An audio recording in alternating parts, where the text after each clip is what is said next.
few days ago, I fell headfirst down a rabbit hole, not literally, a YouTube rabbit hole, looking at barefoot shoes.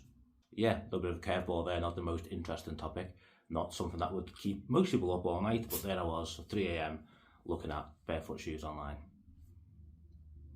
So two of the main reasons why it drew my attention was the fact that as a diabetic, we're told to look after our feet. And some of the advice we're given on looking after your feet doesn't really seem to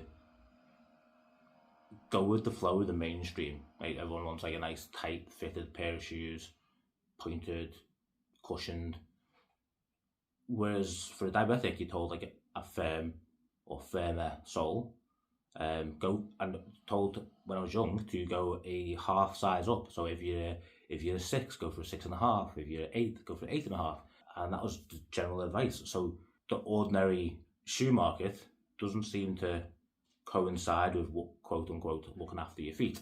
That was the first thing I noticed. The second is I've been on this journey for a while of trying to make myself younger, more flexible, more agile. It come about really when I was a step parent, and I thought, you know, I need to keep up with the kids. I'm quite a bit older, and now I've got a 3-year-old daughter, and I'm the most part the best shape of my life. I've stopped making them noises that you make when you hit a certain age and you stand up or sit down. It's like, oh, and it's through basic stuff like I'll squat throughout the day.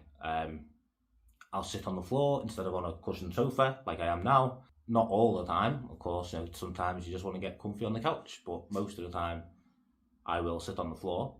I've been known to do a deep squat or sit on the floor in like a doctor's waiting room, just things like that, and it has generally made a difference. Like I can sit cross-legged now without being in agony, for example, and I can stand up and sit down without making noises and waking up everyone in the house just because I'm standing up.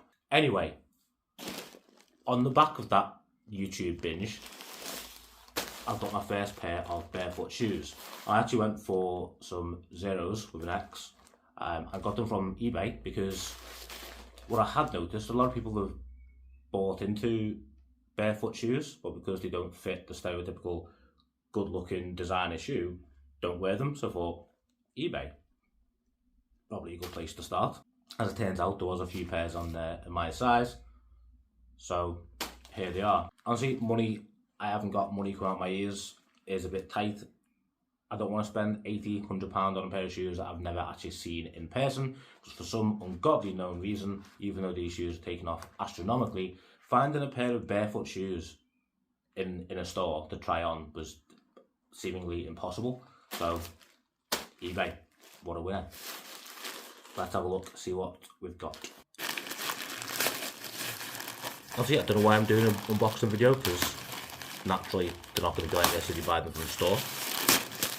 But for the person I bought them off, kudos to you, they're well packaged. I did actually see these on the website first, and I did like the look of them. Bubble wrap shoes. As far as wide toe box, thin sole shoes go, they do, for the most part, look like a normal-ish shoe, right? So there they are. See, Xero with an X. And I'm excited to try them on. Obviously, they're not a running shoe, just a standard shoe. So I'll be using these in work. Super flexible, super light.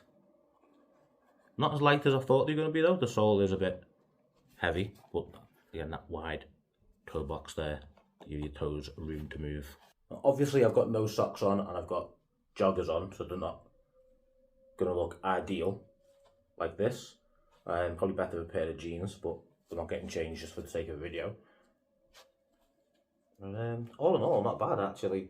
Don't despise the look of them. They do look a bit weird because we're used to that pointed shape, but other than that, you know, yeah, they're not ugly. Now luckily I do have like fairly healthy feet anyway, as you can see. Excuse my ugly pinkies there. My toes aren't squished together like a lot of people's are. A lot of people's feet are kind of like this because they've been wearing pointy shoes for a long time. Hello there, Salem.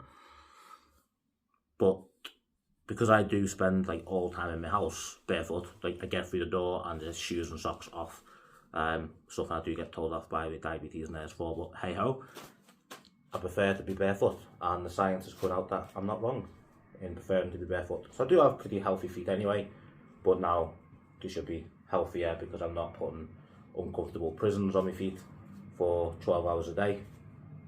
But yeah, let me know what you think. Let me know what you think in the comments, and let me know if you have any questions. I'll be back in a few days once I've worn these and broke them in.